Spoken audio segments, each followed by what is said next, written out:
What is going on, everybody? What is going on? Good morning, Monday, May 12th. Hopefully everybody had a fantastic weekend. Thank you very much for hanging out on the Sliwa show here. Trying to always get my levels right, Just want to get them right. Just got to get them perfect. Thank you for hanging out. Appreciate you guys being a part of the show.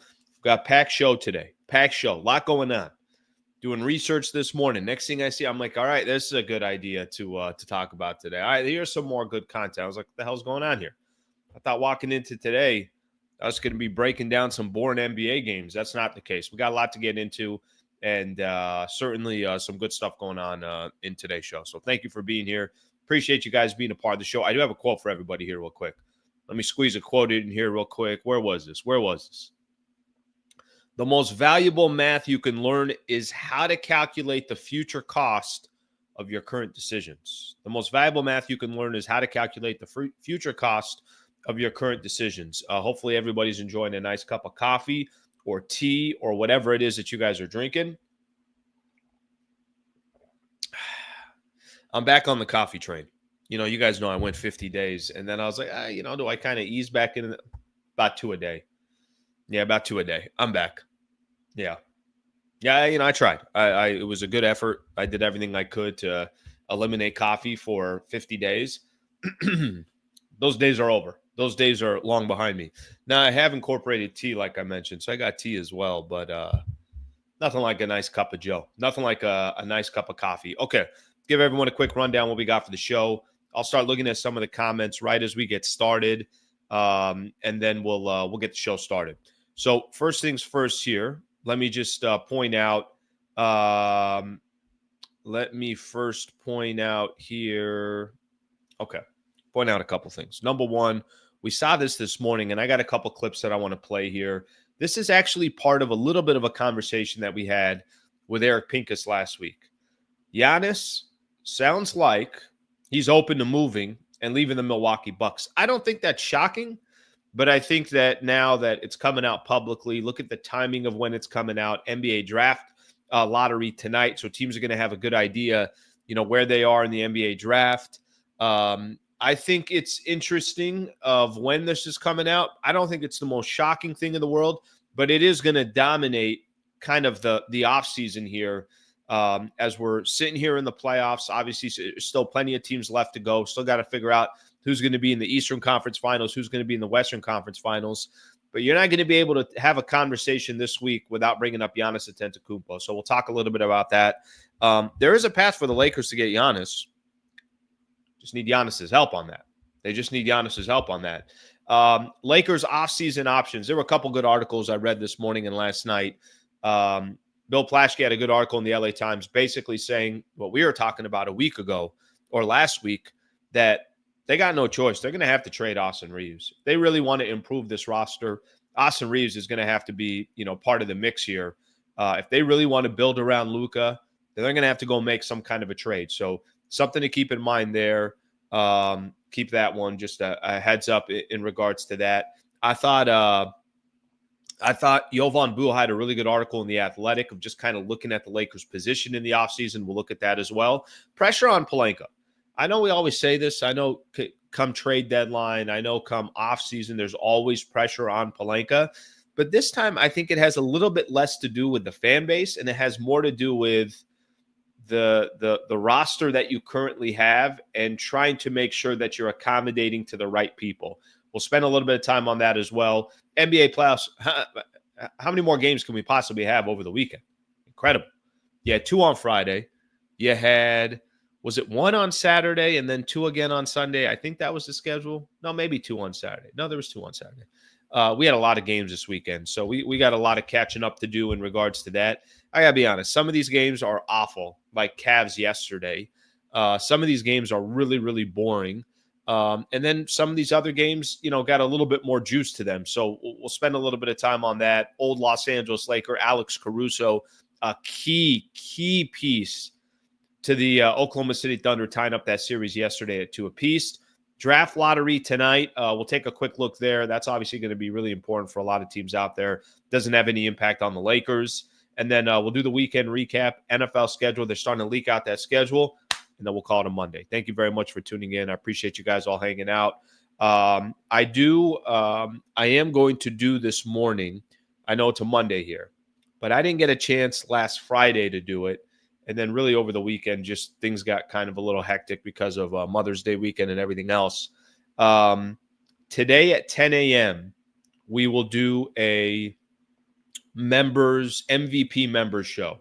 So Monday this morning at 10 a.m., I'm going to hang out with members. We'll go for, 15 to 20 minutes. I always say that it ends up going about a half hour, but we'll end up doing a show this morning and we'll hang out with everybody. And if you're an MVP member, awesome, phenomenal. I appreciate you being a member. If you're not, give it some consideration, please. I'd appreciate that. It's $3 a month to be a member, and it's a great way to support the channel. And I am putting up content once a week for just members. I'll be doing it this morning. So I got some makeup work to do for some of the members out there, and I'll be doing a show at 10 a.m. All right, let's take a quick look at some of the comments, and then we'll get the show started here. By the way, for those who I always put it here in the chat. If you want to be an MVP member, I'll put it in the chat here, and you can feel free to click on it and go from there. So let me put that in there. There it is. All right, there's if you want to be a member, you could be a member right there. Let's see. Let's see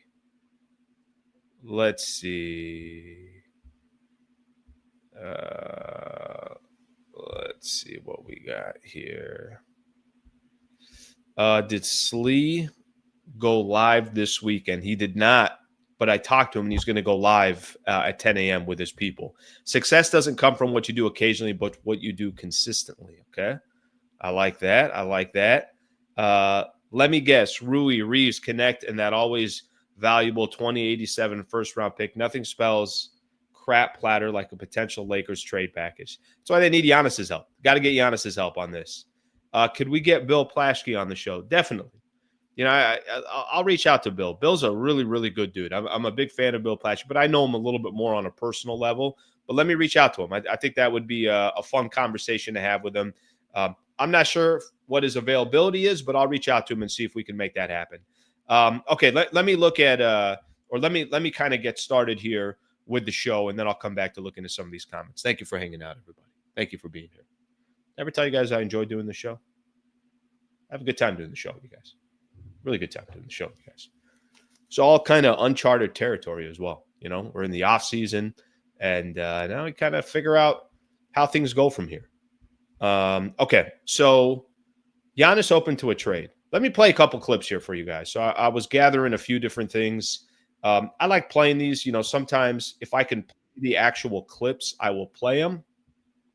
I know a lot of times I just will read from an article or things along those lines. But on Greeny's show this morning, I got two clips that I want to play. Let me do this one first because this is Shams doing what he does, breaking out, all the news like he always does.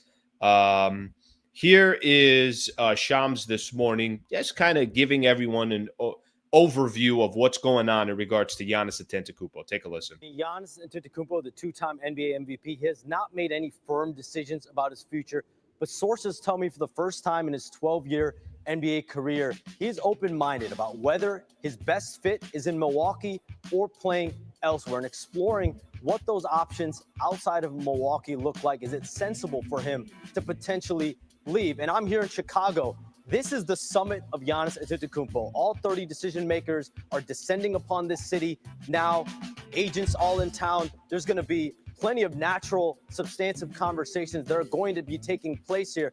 And we've known over the last several years, Giannis Antetokounmpo has been very open-minded about at least expressing that he is going to explore options because his goal is to win a championship. He said it over the years that my goal, I only want to win and compete for rings. He said it on his brother Tanas's podcast last month that if I retire without winning a second championship, he's not going to be able to essentially sleep at night. And so if that's his goal, what is that best long-term fit? And for the Bucks part, of course, they want to continue to build around Giannis Antetokounmpo, but they're going into an offseason where they have one first-round pick that they can trade 6 years from now. They don't necessarily have cap space. They have top-heavy salaries. And again, that $54 million contract on their books for next season with the Damian Lillard, whose season is in jeopardy next year with that Achilles tear. So Giannis, for the first time as a Milwaukee Buck, is open to exploring what it looks like potentially outside of Milwaukee. All right, I know that was a little long, but I wanted to. I want to play it all. I mean, to be honest with you, I think there's so much going on right now that I want to keep hearing. I want to hear the entire, piece of that and what exactly it means and why he's exploring the trade and everything else. Okay, so a couple things here right out the gate from me. I think for me, I don't think any of this is a complete shock. So I don't think, if you told me Nikola Jokic wants out of Denver, he's open to leaving, all right, what the hell are you talking about? That's obviously going to be much, much different type of news.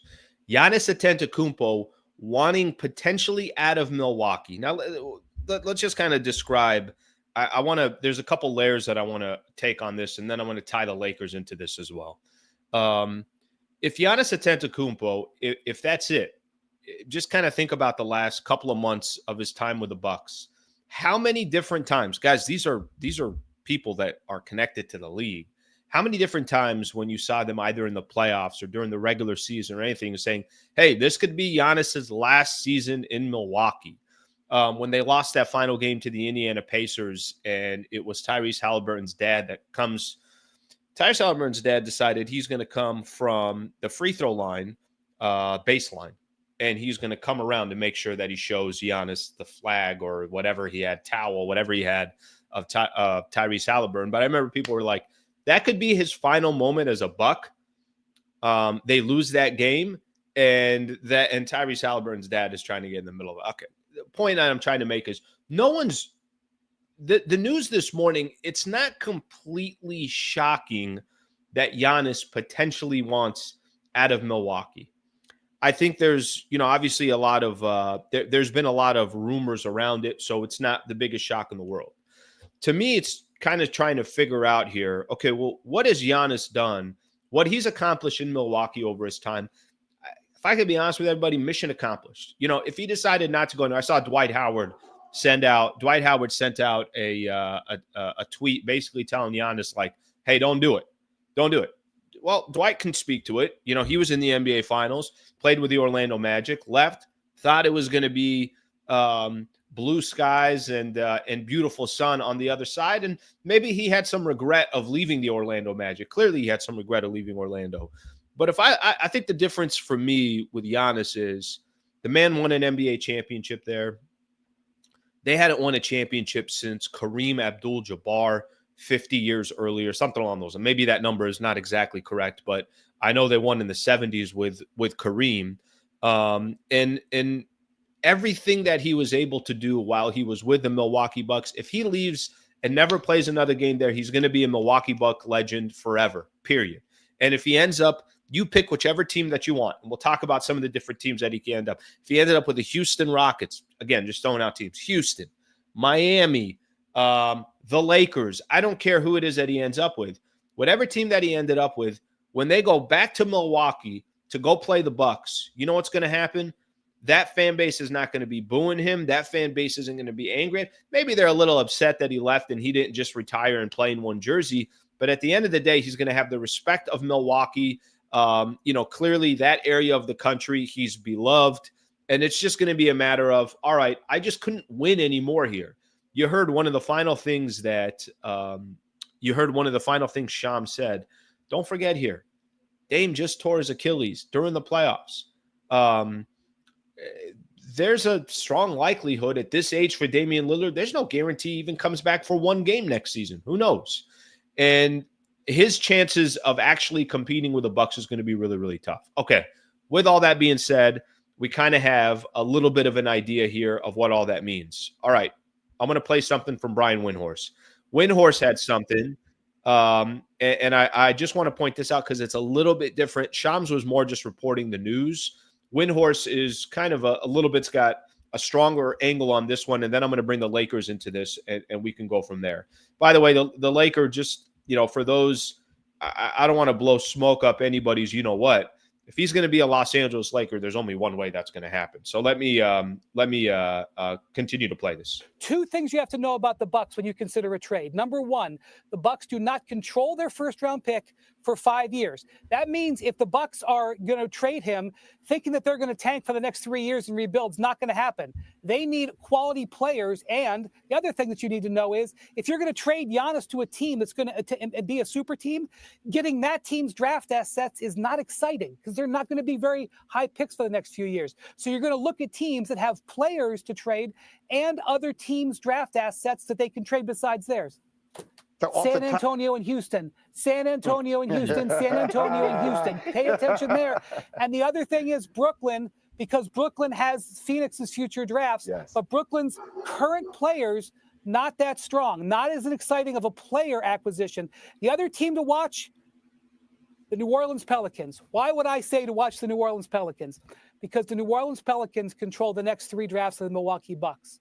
And if you're going to do a deal with the Bucks and you want to open the door for them to do a rebuild, you may have to go to New Orleans, try to get the Milwaukee stuff out of New Orleans, and then offer it back to the Bucks. Of course, the Pelicans could make their own offer, but I suspect that what they're going to try to do is a 3-team trade. All of these things will be clarifying once Giannis makes a decision and once we see what the lottery results are tonight.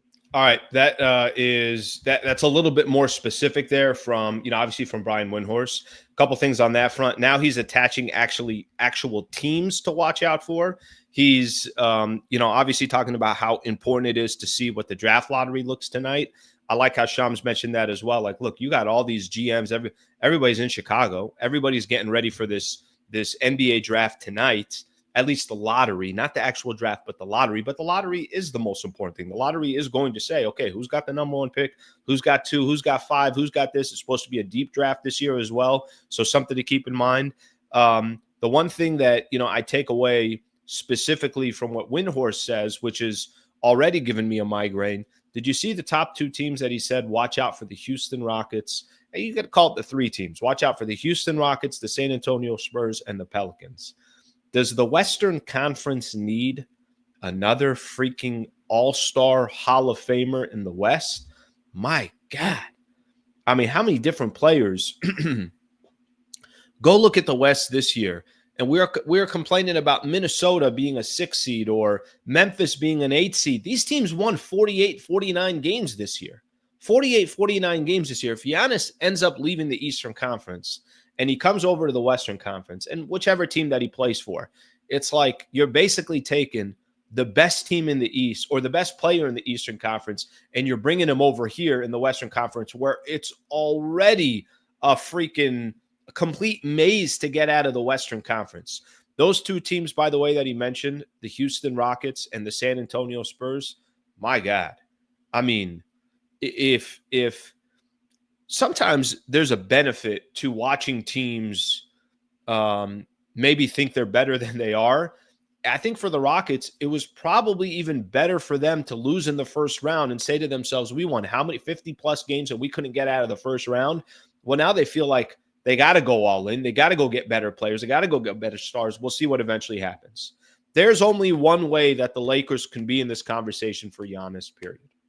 And I know most people that are on here, that's what they want to hear. They want to talk about the conversation. Al, is there a way that the Los Angeles Lakers are able to grab Giannis Antetokounmpo? I'm going to be, part of my job here is to just be realistic. There is only one way the Lakers can get Giannis. There's only one way.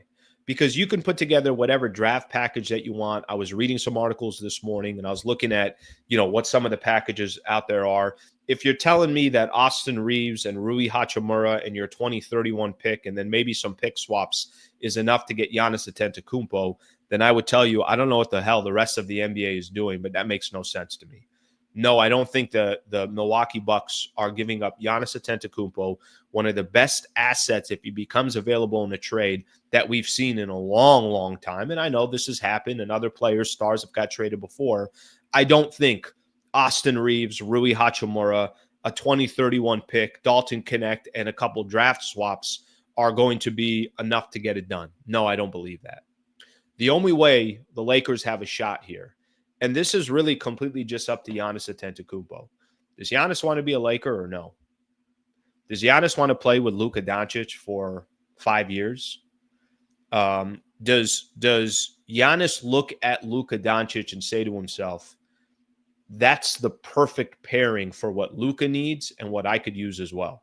That's the perfect pairing. By the way, it is kind of the perfect pairing. I mean, if I'd have told you January 1st that if Rob Pelinka and Jeannie Buss were sitting in a room together and they said, hey, you could have any two players in the NBA, which two players would you take? There's probably a good chance they're going to say, we'll take Luka from Dallas, and how about Giannis over with the Milwaukee Bucks? It really, truly is the perfect combination that you can have. We've heard Giannis say before, when Luka got traded to the Lakers, Giannis was one of the first people to say, I hope all these international players end up in the big markets. Now, that could mean Giannis ends up in Chicago. It means Giannis could end up in New York. It could maybe potentially mean that Giannis ends up in LA with the Lakers. Hell, for all I know, the Clippers, obviously both being in the LA market. But the only way something like this happens is if Giannis just scares away every other team in the league and just says, look, I want to play with one player and I want to play with one team. I want to be a Laker and I want to play with Luka Doncic. That's the only way it happens. That's it. There is no other option because there is no trade ass package out there. And the Lakers don't have all these unbelievable young talent that they just have been cropping left and right. And everybody's looking at them saying, oh my gosh, if we can make a trade and get our hands on these players, watch out. That's not going to be the case. It's just that's not what the Lakers have. That's not the situation that they're in. And one of the advantages that the Lakers have had in the past, and I think this just kind of comes sometimes with the market size, or it might come with advertising opportunities, or it might come with just, it's the Lakers. It's one of the bigger brands in all of sports. Only way something like this happens is Giannis Antetokounmpo, which there's been no indication that that this is the case. There's been no indication that Giannis wants out of Milwaukee and only wants to play for the Los Angeles Lakers. That's the only way it can happen. That's it. There is not a trade package out there that another team wouldn't offer. This is why a lot of people thought the Dallas trade, when they initially traded for Luka Doncic, this is why so many of the NBA and the league and the executives and everybody else was like, why in the F would you only do a deal with the Lakers until Luka Doncic is telling you, I'm not playing for any other. You could trade me to any team that you want, but I only want to be a Los Angeles Laker. And there was no indication of that. I think that's what it would take. It's something that Eric Pincus and I talked about last week. I took that clip and I put it up, last week, and it was basically kind of a similar conversation here. But the difference is now there's actually articles out there. Now there's somebody like Shams out there talking specifically about Giannis and saying that he's open. He'll explore best fits outside of Milwaukee, and that's the first time that we've seen that officially. All right, let me look at some of the comments here as we keep things going here. All right, first off, shout out Kate B, new member. Kate, 10 o'clock. Come join for the MVP member show coming up at 10 o'clock. Ray Sean, thank you very much. I appreciate the two of you becoming members. Very, very kind of you guys. Thank you for being members. Thank you to anybody who is a member. Even if you're not a member, it's all good. But if you want to be a member, we're doing an MVP member show at 10 a.m. this morning. Okay, let me take a look at some of the comments here. I'm behind. Very, very behind on all the comments. Let's see. Keep dreaming. We can't max 3 people. I will say this. I wonder if there is a world where really the only kind of flexibility that the Lakers would have this offseason is if LeBron takes a lot less. And I don't think there's any indication that LeBron would take a lot less. However, I wonder if there was a world where they had a chance to get a guy like Giannis. What would that potentially mean for what the Lakers would it mean something different for LeBron as he goes into his 23rd year in the NBA? We'll have to wait and see. Good morning, Alan. For Giannis, sure, trade AR, but that's the caliber of trade it will take. Caruso is a perfect example of regret among the fan base once AR is gone. Alex Caruso, I'm going to give this man maybe more credit than he deserves. The Oklahoma City Thunder are not tied to a piece unless Alex Caruso's on that team, because they should probably be down 3-1 if it wasn't for Alex Caruso yesterday. I know it's a pipe dream, but Giannis and Luka on the same team, it's not even that it would be, hey, it would be great to see them. No, it's actually kind of the perfect fit. Spurs have better assets. These are the teams that you're worried about. The teams that you're worried about, the San Antonio Spurs, we still haven't got a chance to see them with, by the way, they got the Rookie of the Year last year. They just traded for De'Aaron Fox. Victor Wembanyama is, everybody can tell me about Victor Wembanyama. They got assets all over the place. Can you imagine, what kind of trade package they could put together? And frankly, if I'm Giannis and Giannis is saying, okay, hey, where could I be for the next few years? What is it that they want to accomplish? What kind of I don't think, and maybe I'm just taking Giannis's words on this. Does Giannis have to be in a big market? Does he have to be? I don't know. I don't know if he needs to be in a big market. I know he's mentioned big markets before. San Antonio certainly is in a big market. Lakers have no chance at Giannis. Thunder and Rockets will take a chance, even if it's a rental. That's actually an interesting one there. If Giannis is, beyond, guys, I'm not playing for any other team. I'm not signing a contract other than with the Los Angeles. Let's just say Giannis took that stance. Now, remember, Giannis, no matter what, he would be under contract. I know he's got a player option, but I don't think that's for, I want to see when that player, just to make sure, I want to see when that player option is. That way, if a team does trade, they'll know exactly how long. They know they're going to have him for 2 years. They know they'll have him for 2 years. If there's a time to trade your star player, this is the timing of it. So if you are Milwaukee as well, and you feel like, okay, we know that this guy is not going to be here long term, we might as well just get the maximum amount from a package perspective. I think that's actually probably the best point out there. Even if Giannis tries to steer his way to a specific team. By the way, let's just not even say it's the Lakers. Let's say he says the Knicks, or he says Miami, or one of these other teams that don't have as many draft assets or don't have as much from a trade asset perspective. You are right that there could be some teams out there that say, we'll take a shot at it. We'll take Giannis for 2 years, and we'll prove to Giannis this is going to be his new home. This is where he's going to want to be, and then go from there. So it's not like other teams don't have a little bit of leverage, because that contract, 2025, 2026, he's under contract. 2026, 2027, he's under contract. And then 2027, 2028 is when he has that player option. So you would if you traded for Giannis Antetokounmpo this summer, you have control of him for 2 years. And then it's up to him in 2 years to decide what he wants to do.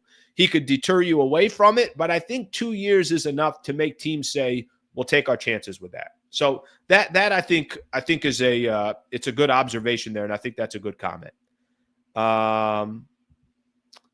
If you can't understand why Giannis and Luka is a good fit, maybe you should follow golf. Well, it's kind of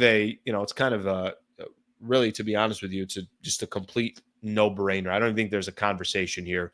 You cannot find a better fit from I think for both of these guys. Listen, I'm sure there's better fits out there. I'm sure we could think of it.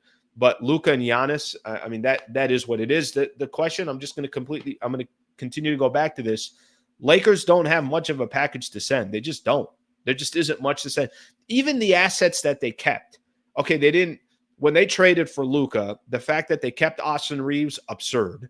The fact that they kept Dalton Connect and that 2031 pick, absurd. They kept some assets. They have some assets, but are those assets going to be enough to go get Giannis Antetokounmpo? I think it's fair to say that's going to be a really, really tough, obviously a really, really tough path. Giannis and Wemby will be a scary duo on both. That's why, Kevin, that's why I don't even think about that. That's why I'm not letting that kind of enter my mind. What? Are you kidding me? If those are the two players they have, you guys remember when the San Antonio Spurs, Tim Duncan got injured, or not Tim Duncan, David Robinson got injured, and then they luckily ended up with the number one pick.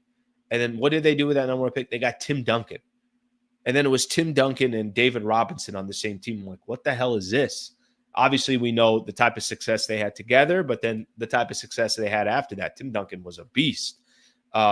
Yeah, let's not even give that thought. I don't even. I mean, come on. We can't have that happen. We can't have that happen. All right, a couple more comments I want to get into, and then I do want to explore. I mentioned there were a couple things Laker-wise, a couple things that I read.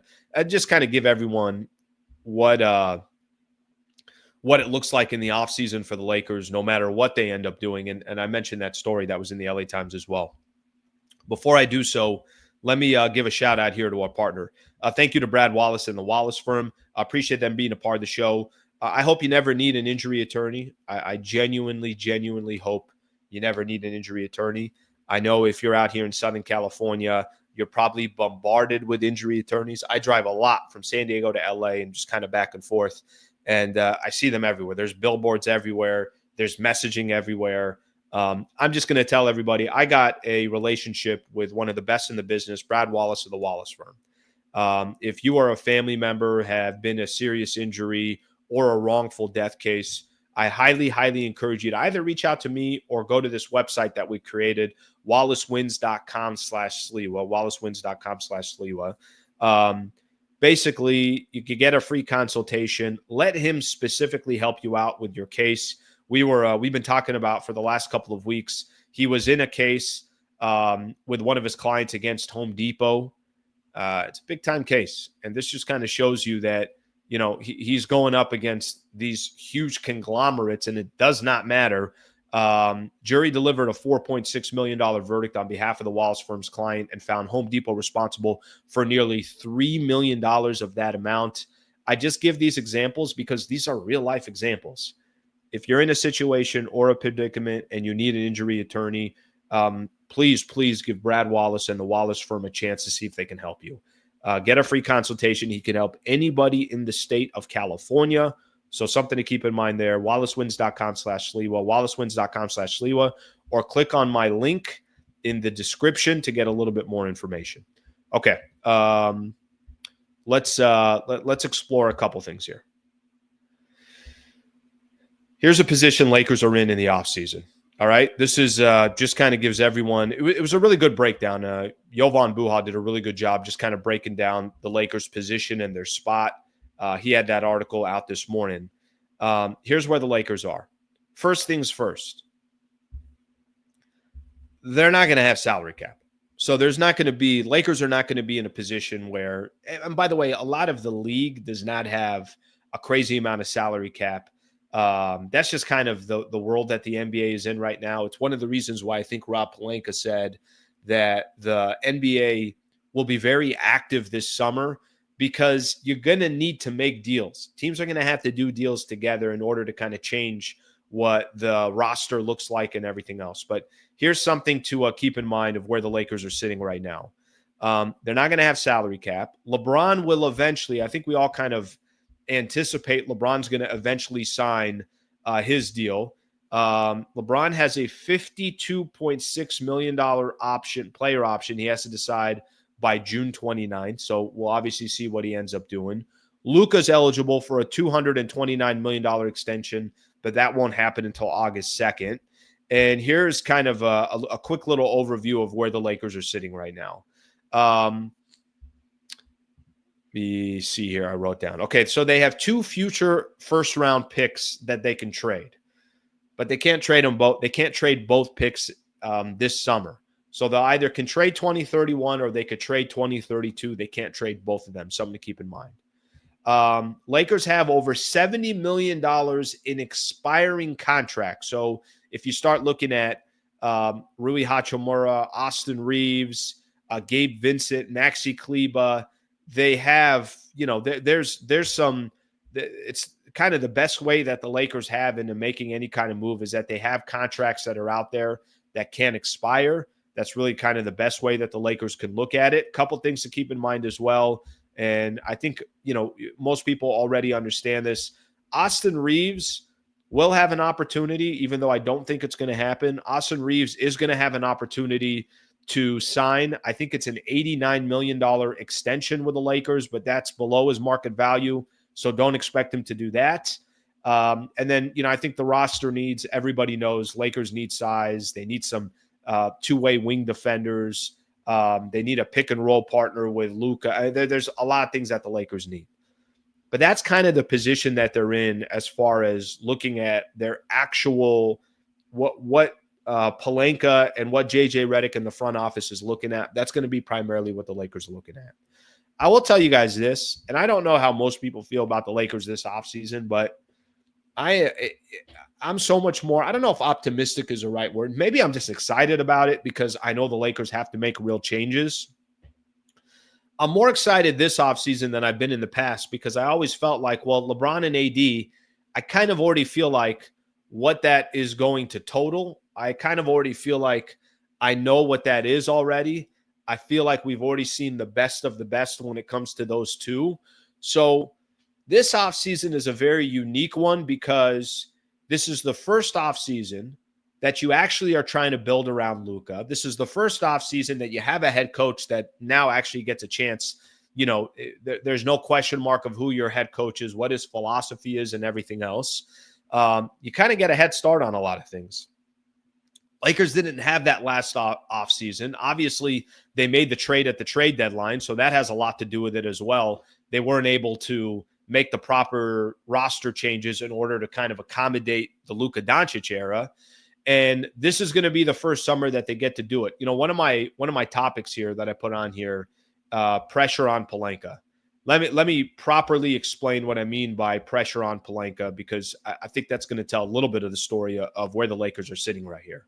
The pressure on Pelinka is you were eliminated in the first round in 5 games. I don't want to hear any excuses. I don't want to hear, hey, yeah, LeBron had a knee issue. He suffered that in game 5. Lakers were already, you know, they were already getting dominated in that series. I don't want to hear any excuses, but Lakers got their ass kicked by Minnesota. And frankly, Minnesota has not been good against the Golden State Warriors, which I think, and that's without Steph Curry, which I think is more of an indictment on the Lakers and their roster and everything else. The one good thing I'll tell you about the Lakers getting their asses kicked in the first round, there is no story to be told. Hey, if we just make this small little tweak here, I think we're good. Hey, if we just, you know, if JJ Redick just learns from some of his mistakes in the playoffs, I think we're good. You know, if we just give Jordan Goodwin or Gabe Vincent a little bit more playing time, I think the Lakers would be okay. No, clearly the Lakers could not hang with the Minnesota Timberwolves, and they got to make some drastic changes here. So one of the reasons why I am excited about it, I think Pelinka's juggling a few different things here, and I'll go in order of what I think is most relevant. He's trying to accommodate Luka, he's trying to accommodate LeBron, and he's trying to accommodate the fan base. Frankly, I think accommodating to the fan base is the least important thing on that list, because if you accommodate the other ones, the fan base will follow if you're making the right decisions. He's got to accommodate Luka. That's the pressure that's on Rob Pelinka this summer is, I got to make sure that Luka Doncic, who I traded for, which everybody thinks, you know, the Lakers fleeced the Dallas Mavericks, and why Nico Harrison, you know, looks and the perception of the Dallas Mavericks is what it is. I got to make sure that I'm accommodating to Luka Doncic, and I think he's going to do everything he can to you know, obviously accommodate that. He's going to have to be creative, and you know, this is a conversation that we've already had. Bill Plaschke and the LA Times have this article, A Painful Truth. Lakers must trade Austin Reeves.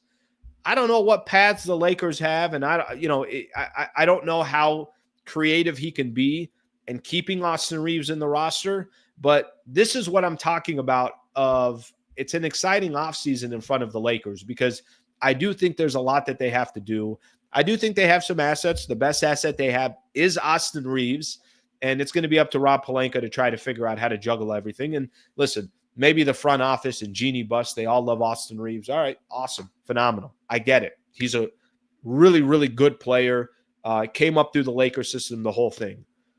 Are you building a contender or not? And can you see Luka and Austin Reeves in your backcourt as a contender? Or are you trying to go get that big man that the Lakers desperately need? We'll have to wait and find out. All right, let me look at some of the comments here. Let's take a look and kind of keep things rolling here. HH, thank you, brother. I appreciate you.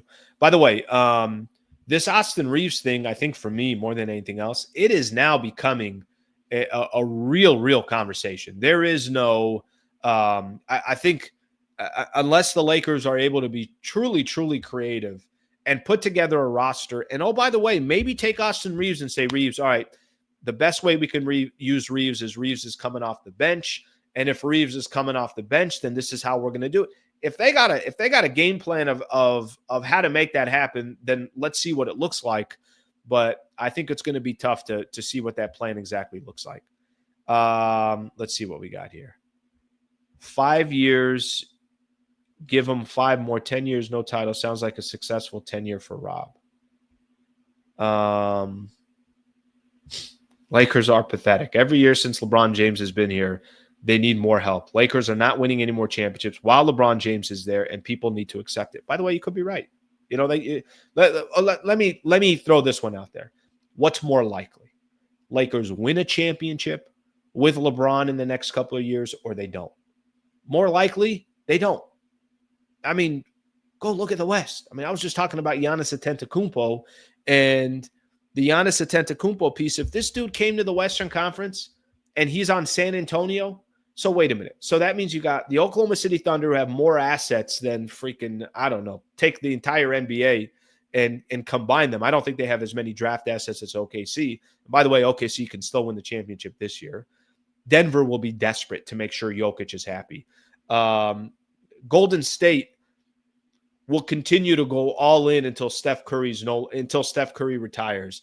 I haven't even named out the Houston Rockets. I haven't even talked about what are some other teams in the Western Conference, just kind of right off the top of our head. Minnesota obviously will be in the mix. I mean, there's so many teams in the Western Conference. I'm probably missing a team or two. All right, let's see what else we got here. Wolves lucky Curry injured. Victor, you're right. Is anybody else watching that series? Because that is not the same Minnesota. Either one of two things. Either Minnesota's not that good, or the Lakers were just that bad. Or the Golden State Warriors are just phenomenal, and we all kind of not underestimated them, but they're hanging with the Minnesota Timberwolves without their best player. Imagine if the Lakers had to play Minnesota without Luka. And that's kind of, the position that the Warriors are in, and they're still hanging with them. Will they probably lose the series? Maybe, most likely, but if they do lose the series, it's not because Minnesota was better, literally because Steph Curry had an injury. Let's be real. Giannis doesn't want to play with LeBron. Remember what he said right after Hour's first ring. Yeah, I think if he wants to be a Laker, I don't think that matters. I don't think LeBron matters because we know LeBron's in his final year or second to final year or something along those lines. I just hope the Thunder don't try to trade for Giannis. They have a buttload of draft pieces. I think a lot of that's going to have to do with how far they go this year. I think a lot of it has to do with how far they go this year. Chris, talking about that series. We're going to get into some of these NBA playoff series, so don't worry. I'm going to hit on a couple things. Golden State's being coached better and has a better bench. I mean, the coached better, that's a whole different world. What's kind of – I mentioned this on Friday. They had a game on Thursday night, the Golden State Warriors. That's the game I think they lost in Minnesota, and I think they played 13 guys. And was that in Minnesota or was that in Golden State? Yeah, I think it's 2-1 right now. They played 13 guys, and Steve Kerr was like, yeah, I had a recipe with Steph Curry that I knew how to win. Now we don't have that recipe anymore. So now I'm just throwing all these different ingredients in there. He basically used game 2 to figure out, what am I going to do for game 3? Steve Kerr is one of the best in the league. So, from a coaching perspective, they're on completely two opposite spectrums in regards to that. Okay, let me just kind of sum this up here real quick because I know this news came out this morning. Giannis obviously he's open to going somewhere. Where does he go? It's going to depend on, what draft or what package is out there that the Milwaukee Bucks can look at and say, all right. But I do think the timing of all this is in the best interest of both sides. If Giannis wants out, he could potentially play somewhere for 2 years, right? Obviously it's got to be the right team. And if the Milwaukee Bucks want to make a trade and they understand the Giannis days are over, to still have 2 more years left on his contract is probably when you're going to get the most value that you possibly can. So, I think obviously a lot comes with that. If the Lakers got any shot, we all kind of know what that shot's going to be. That shot's just specifically going to be completely based around Giannis saying, I want to be a Laker and I want to play with Luka Doncic. We'll see what happens. Most likely, what is going to happen, he probably ends up with a different team. I mean, if the Lakers are able to pull off Luka and Giannis in the span of 6 months, I mean, that would be one of the most absurd off seasons or one of the absurd 6 months in the history of the NBA. Most likely what happens, he probably ends up with a different team. Milwaukee gets a draft package they're looking for. And maybe Giannis doesn't need to be, with Luka and the Lakers, but that to me is the only way the Lakers probably get their hands on Giannis is demanding he wants to play with one team. It's the Lakers. And if that doesn't happen, then I don't see how the Lakers are making a deal for Giannis. Okay, I'm going to get to some more of these comments here in just a second, but I do want to hit on some of these NBA playoff games. Austin Reeves. All right, a lot of people going at Austin Reeves right now. Only shot that he has. Yep, he's got a request. I mean, Steve Kerr has been coached by Phil Jackson and Pops, so he's in a good pedigree. No. By the way, that was I remember when Luke Walton became head coach, and I'm like, if you watch the coaching pedigree, it's not a guarantee that it's going to work out. But obviously for Steve Kerr, we know he's one of the greats to do it. Luke Walton was coached by Lute Olson in Arizona, was coached by Phil Jackson, was with Steve Kerr on the bench with the Golden State Warriors. I mean, sometimes there's a great coaching tree that kind of hangs within a specific player. Doesn't mean it's all, or a specific coach doesn't mean it's always going to work. But we know Steve Kerr is one of the best in the business. Okay. Let me see if I got to a couple of the comments here. I got this one already. Let me get another super. Lakers should sign Mike Malone to be our coach. Do people want JJ out? I mean, I think that's extreme. I thought JJ had a really good year. He was not good in the playoffs, but I thought he had a really good year. And Lakers is not going anywhere. JJ is not going anywhere. And I think, I will tell you this from my interaction with Laker fans. I think people are too critical right now on JJ. I think going into the playoffs, everybody thought JJ was, hey, this guy is great. Lakers found their guy. And then I think after the playoffs, there is an overreaction on JJ Redick. He's not going anywhere. And JJ also had a really shitty playoffs. But it's his first year ever coaching in the playoffs. Now, if you told me Lakers went back to the playoffs next year and he was really bad again in the playoffs, I would say, guys, this is a problem.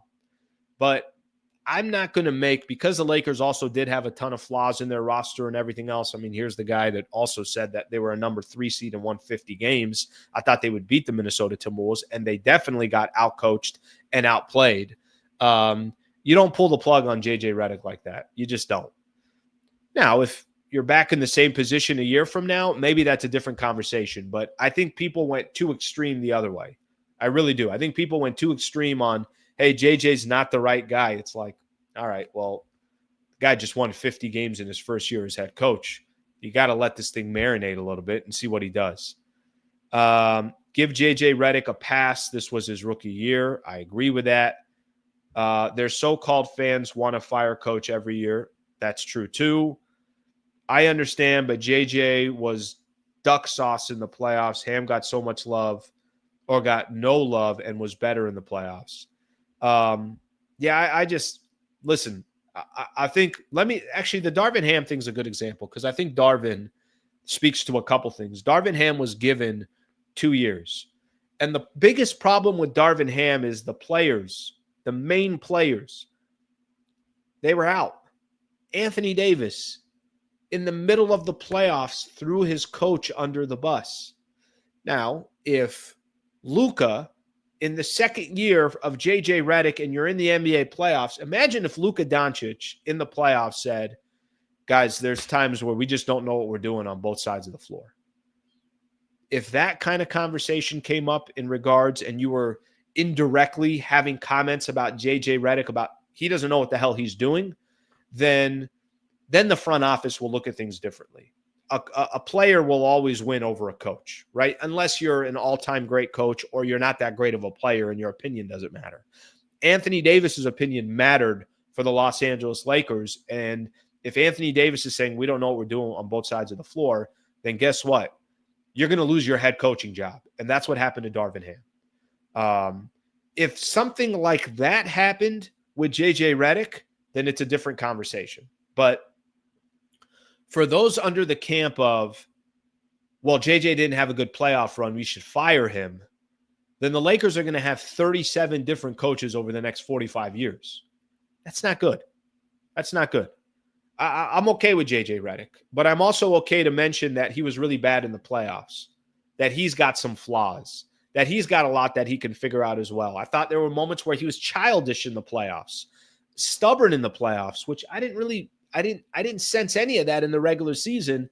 And he obviously got out coached in the playoffs. So I'm not going to overreact that he's got to go, but at the same time, you know, if the players don't believe in your coach, then you probably get fired. And I think that's what happened with Darvin Ham. So from that perspective, I think we go from there. Okay, man, we got a lot to get into. You know what? Let's start here. I don't typically go this early. Before we do so, I just want to share something with everybody because I think this obviously has some significance tonight. Tankathon does a really, really good job here. Tankathon is awesome. Who the hell runs Tankathon? Website's phenomenal. Let me share my screen here with you guys. NBA draft lottery tonight. You guys can all see this here. Top 4. The Utah Jazz have a 52% chance of getting a top 4 pick, 14% chance getting the number 1 pick overall. Here are your top 4. Utah, Washington, Charlotte, and New Orleans all have a 52 to 48% chance of grabbing the number 1 pick overall. I'm sorry, the top 4 pick overall. And they have a 14% chance to a 12.5% chance of basically getting Cooper flagged. Now, I'm not a big college guy, so as we get a little bit closer to the draft, I'll know a lot more about these players, but I do know that this is a very, very deep draft. Everybody who's kind of been waiting for this draft, you think if you got, I heard Brian Windhorst saying, as long as you're top 4, you feel like, hey, we can get a true franchise player out of this draft. So obviously a lot of people feel comfortable about it. You know, some teams that are interesting to watch here, Philadelphia's got a 10.5% chance of getting the number 1 overall pick. Freaking San Antonio's got a 6% chance of getting the number 1 overall pick. So there's still some teams out there that you just kind of figure or imagine are going to be in the mix here. But that's coming up. The draft lottery is tonight. It's in 7 hours. So whatever time that's going to be at, the draft lottery tonight, that definitely can have an impact on, obviously what happens from a trade perspective, what teams decide to do from there. Who knows what happens? If some team is trying to make a trade for Giannis Antetokounmpo and they got a top 3 pick, maybe that trades the entire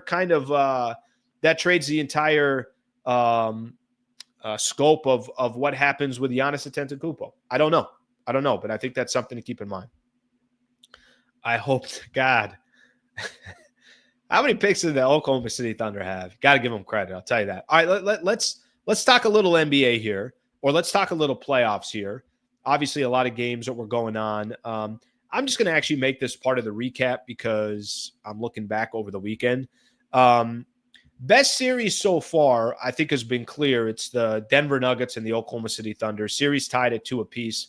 Can someone explain this to me? I'm watching the game yesterday, and a lot was made about what the turnaround was for the Oklahoma City Thunder and the Denver Nuggets to play. Last night's game, and you kept hearing, I listened to, some of these post-game interviews. I was on a long drive yesterday, so I'm like, let me listen to some of this stuff. And the coaches, the players, everybody's basically saying that, yeah, they had tired legs. Now, Nikola Jokic didn't admit it or anything like that, but they played on Friday night. They went to an overtime game, and the Denver Nuggets took a 2-1 series lead. Friday night, overtime, game ends, let's say 9 o'clock on the West Coast. Okay. They turn back around on Sunday and play at 12:30. You know what I'm confused about? I heard Barkley kind of saying this yesterday. He's like, that's unfair to both of these teams that you're making them play 36 hours in between. I mean, here we are. You're in the playoffs. You can stretch this thing out as long as you want. The NBA is in a phenomenal position here. You want the best product possible. You know, the end of the first quarter yesterday was 17-8. At the end of the first quarter yesterday, OKC was up 17-8. They scored 8 points in the first quarter yesterday, the Denver Nuggets. And Denver ended up coming back. They took a 6 or 8 point lead. And then, the Oklahoma City Thunder did something that was very, very impressive. The Oklahoma City Thunder, a team as young as they are, only a couple veterans. Honestly, the offseason moves that the Thunder made to go get Alex Caruso and Isaiah Hartenstein, if they didn't make those two moves and you got so much youth on that team, I don't know how the Thunder would get past the Denver Nuggets. But these vets that are on the team help them pull that W through. There were some other guys that kind of stepped up for them. Some big threes. Wallace, I know, hit a three. I know Caruso was in the mix in that fourth quarter. Actually, Caruso was in the mix the entire time. But why are you playing a playoff game 36 hours in between? This is the best series that's out there right now. It's the Denver Nuggets and the Oklahoma City Thunder. The Cavs-Pacers series has been trash. The Knicks and the Boston Celtics has been really good, but there's also been wild blowouts, and then, teams obviously come back. And then Minnesota, I don't know. For me, there's nothing really in that Minnesota Golden State Warriors series. Give these guys, can you manipulate the schedule a little bit better so you don't get 17-8 games at the end of the first quarter? You can't have that. Difference, I thought, in Game 4 was Alex Caruso. He is such an important piece to them. And for Laker fans that are on here that loved Alex Caruso, that man is so important to that Oklahoma City Thunder team. Yes, they got a number of young stars and studs and everything else. He's a critical piece. Series tied 2 apiece. If you told me right now who you picking with a 3-game series left, I'm going to lean towards OKC. I'm going to lean towards the Thunder. I don't know how much the Denver Nuggets have left in the tank. We'll see what happens.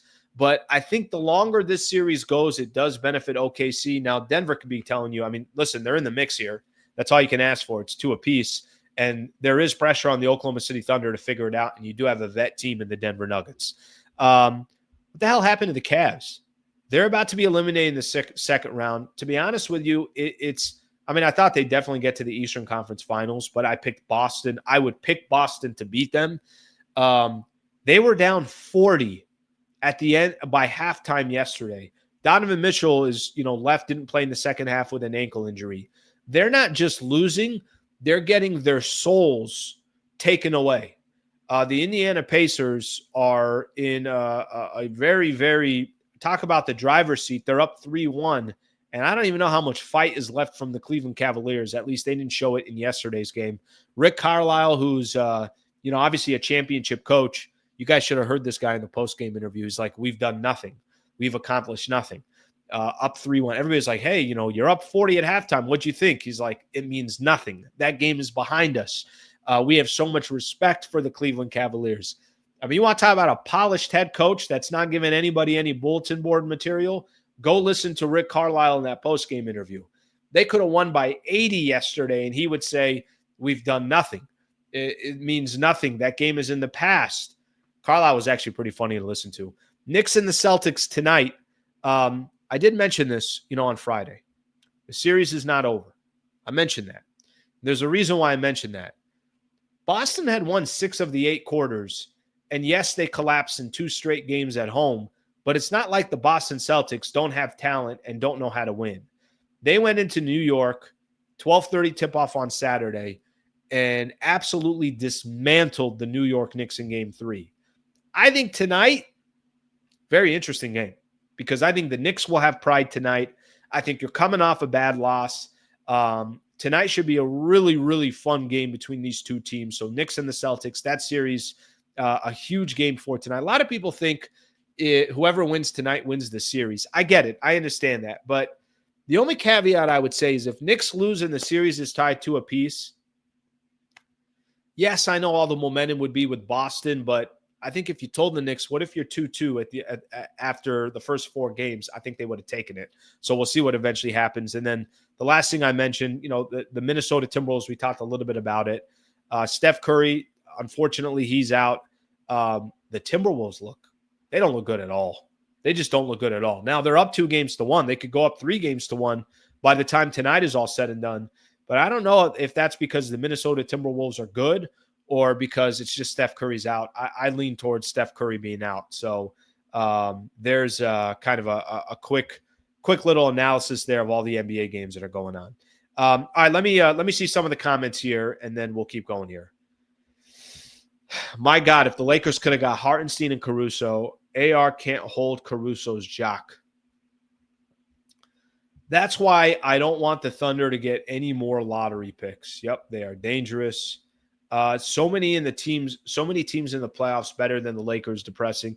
I'll tell you this. You're not wrong, Ray, but I'll also tell you, let's see what happens in the offseason. Like, you truly, truly have to give the Lakers and this front office an opportunity in the offseason to put together the right roster. But you're not wrong. Right now, you look at teams in the NBA and not looking good.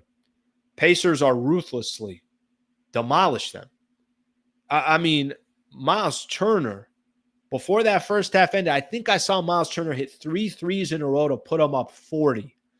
And they are in the minds of the Cleveland Cavaliers. They have ripped the soul out of the Cleveland Cavaliers. I'm telling you, the Carlisle interview was hilarious to me. Hilarious. Rick, what do you think of your team jumping out to a 40-point lead at halftime? That's behind us. That's in the past. We know what the Cavs are capable of. That means nothing. We're moving on to Game 5. I'm like, Carlisle, you're a freaking genius. Listen, the guy's won a championship before. He's in a spot where there isn't a ton of pressure on the Indiana Pacers, but anything can happen in the playoffs, guys. An injury can happen. Cleveland in Game 2 didn't have Darius Garland, Evan Mobley, and Hunter, I think, was out as well. They were missing 3 key pieces. It happens. But you know what Indiana's doing? They're trying to bury them for it. And that's part of sports. Cleveland is hurt, and now it's all about the heart. Atkinson is coach of the year. This is when he proves it. See what happens. But you cannot tell me you're walking away from yesterday's game and thinking that those guys believe they're going to come back in the series. Because Cleveland, is that not a perfect example watching that game yesterday? By the way, I love when people are just into the NBA, because then we could kind of just talk about what's actually happening right now with some of these games. Cleveland took a shot in the chin to start the game, and they said, we want no problem. We want no problem. We're going to actually leave the bar. And that's what they did. Wow, Slee, that JJ Redick press conference really pissed you off. Yeah, it did. It did. Absolutely it did. But I wasn't even referring to that. I'm just talking about how Rick Carlisle was just the guy gets it. I'm not giving that team any bit of, if they're going to get life, they got to create life on their own. We're not giving them any life. All right, let's see what we got here. 0 chance to get Miles Turner after he hit that 3. Miles Turner is nice, man. That's a good player. Shame on the Lakers for not trying to trade for Miles Turner earlier. But he's been phenomenal. He's been really, really good. Okay, couple other quick things from weekend recap. The NFL schedule have leaked out their they released a couple of games. They released a couple of games. So I'm just going to point out the games that they released. The Colts will host the Atlanta Falcons on November 9th, week 10 in Berlin. Obviously, the NFL really, really trying to kind of push for international play. Miami and the Commanders in Madrid in week 11. The Jets host the Broncos on October 12th, week 6 in London. The Chiefs and the Chargers will play in Brazil in week 1. So they're going everywhere. But to kick off the NFL season, the Cowboys and the Eagles will kick off the season in week number 1. You got Thursday, September 4th, by the way. It's a Thursday night game. You got the best team in the NFL in the Philadelphia Eagles, and you got the most overrated franchise in all of sports, the Dallas Cowboys, going at it. Could we not get a Washington Commanders game? Could you not get the LA Rams versus the Philadelphia Eagles? I mean, could you not have just got a better matchup? I got to watch the Cowboys on opening. I don't want to watch the Cowboys on opening night. They're overrated every single year. My God, is that franchise talked about, how much wasted air of talking about that franchise every single year. Now, people are probably going to say the same thing about the Lakers. At least the difference of the Lakers, at least they win championships. At least once every 10 years or so, they're winning chips. Our weekend recap, of course, is presented by Brad Wallace and the Wallace firm. WallaceWins.com/Sliwa, WallaceWins.com/Sliwa. If you or someone you know is in a serious situation, please reach out to the Wallace firm. They could help anybody in the state of California. All right, let me read a couple quick comments here, and then we are going to call it a day. Let's see what we got here. I don't mind AR off the bench, but he is a great trade asset. So all remaining teams are big or play good to great defense. Lakers need to get bigger. Let me just kind of put a bow in it on this. I'm a fan of Austin Reeves. I think Austin Reeves is a really, really good player. Before Luka got here, I think even if you wanted to trade Austin Reeves, it better make a ton of sense because he's a very favorable contract. He's a crowd favorite, and he's also a really good basketball player. Since they got Luka, everything's got to be up in the air, period. Everything's got to be up in the air. If there's a big out there that you think you can get, and a trade package includes Austin Reeves, and it just makes sense, even though you don't want to get rid of Austin Reeves, you got to consider all these moves. You just have to. You just have to. And that's the bottom line. Reeves is untouchable. Pay that man his money.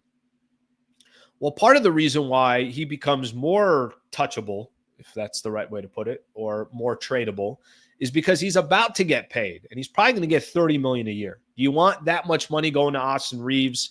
Do you want your backcourt to be Austin Reeves and Luka Doncic, and you got $80 million going to those two players? Somewhere around there. I don't know how smart that is. So, obviously a lot to figure out in regards to that.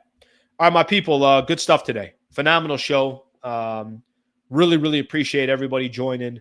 Really interesting kind of twist to the day with the Giannis conversation. So I'm sure that's going to be more and more of a conversation, which, we'll enjoy talking about here in the offseason. If you're an MVP member, 10 o'clock, I'm going to come back on. We'll shoot the shit for about 15, 20 minutes, maybe a half hour at the most. Come hang out. We'll talk about everything you guys want to get into. So MVP members, if you're a member, come back on at 10 a.m. I'll get a new, obviously this will be completely different on YouTube. So we'll do that. Thank you for being a part of the show. Appreciate you guys hanging out. Back tomorrow morning at 8 a.m. Thank you, everybody. Enjoy the NBA games tonight. We'll get with you guys in the morning tomorrow. MVP members, will see you at 10. Thank you, everybody.